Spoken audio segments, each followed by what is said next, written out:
Interpretation of verses 258 to 260 of Surat al-Baqarah. Verse 258 of Surat al-Baqarah.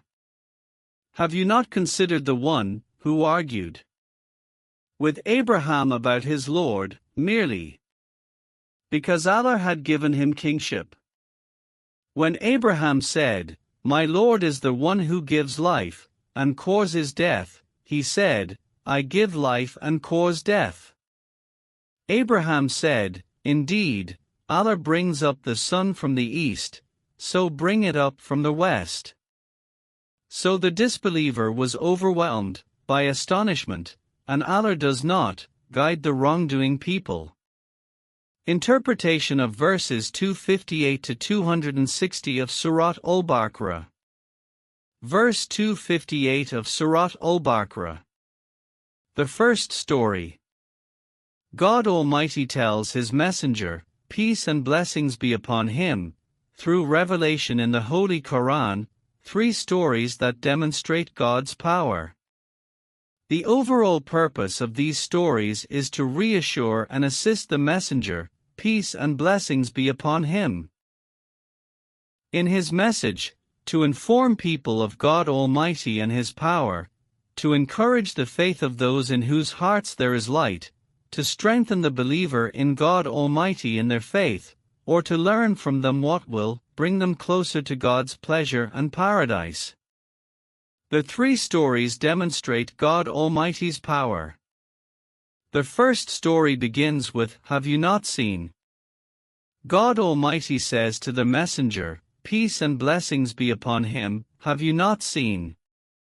This demonstrates that the Messenger of God, peace and blessings be upon him, is hearing a story that happened hundreds of years ago and believing it as if he were actually seeing it, because the one narrating it is God Almighty. He says to the noble messenger, "Have you not seen, O Muhammad?" A man argued with Abraham concerning his Lord by asking him, "Who is God?" You will notice here in this verse that the Quran does not mention the name of the person who argued with Abraham about his Lord. Since the Quran has concealed a name, place, time, or any other piece of information, it is wise to conceal it, as the Quran is precise and only mentions what we learn and benefit from. Either God conceals it to give people the freedom to think, because the Quran is not merely a transmission of commands and prohibitions, and the implementation of God's commands is by force or coercion. Rather, God gave His servants the ability to think and reflect, so God sometimes conceals information to give people room to reflect. Therefore, scholars have endeavored to think and say that the one who argued with Abraham was Nimrod. However, the story tells of a man to whom God gave a kingdom, an authority, but he became arrogant and disbelieving. He thought he was the God that people should worship. Mentioning the man's name or not does not affect the lesson we learn from the story, because, as we have explained and clarified, God's wisdom is in that. This verse is the first of 3 stories that demonstrate God's power. We continue interpretation of verses 258. The first story is about a man to whom God gave the kingdom, but he became so arrogant that he did not acknowledge the oneness of God, but rather thought he was a god. So Abraham argued with his Lord, that is, he asked and discussed with argument and challenge, and asked about his Lord, that is, he asked who his Lord was. Abraham's response was that my Lord gives life and causes death. Nimrod said, I give life and cause death. Abraham asked him, how do you give life and cause death? The man replied, I have the ability to kill my captives, but I have the ability to refrain from killing them. So whoever I do not kill, it is as if I have given life to him, and whoever I kill, it is as if I have given life.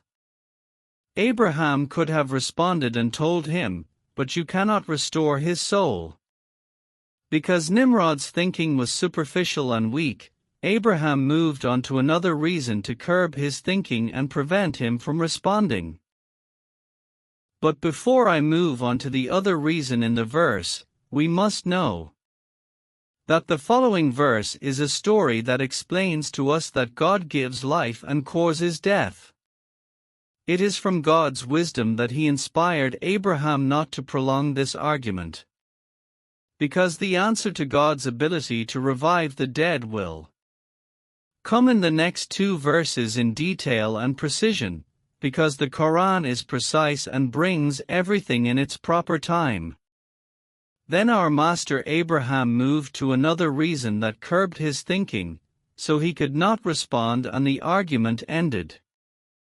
Abraham said that God brings the sun from the east, and Abraham asked him to bring the sun from the west. When Nimrod heard that, he was astonished, that is, he was surprised at first, then he was confused about how to respond, so Abraham defeated him. This is not strange, because God granted victory to our master Abraham because God Almighty is the protector of those who believe, and He defeated the disbeliever. Because the protector of the disbeliever is Satan, so God does not guide him to proof, evidence, or argument, because God does not guide the oppressors. Because the highest degree of oppression is the oppression of the disbeliever to himself and to those around him.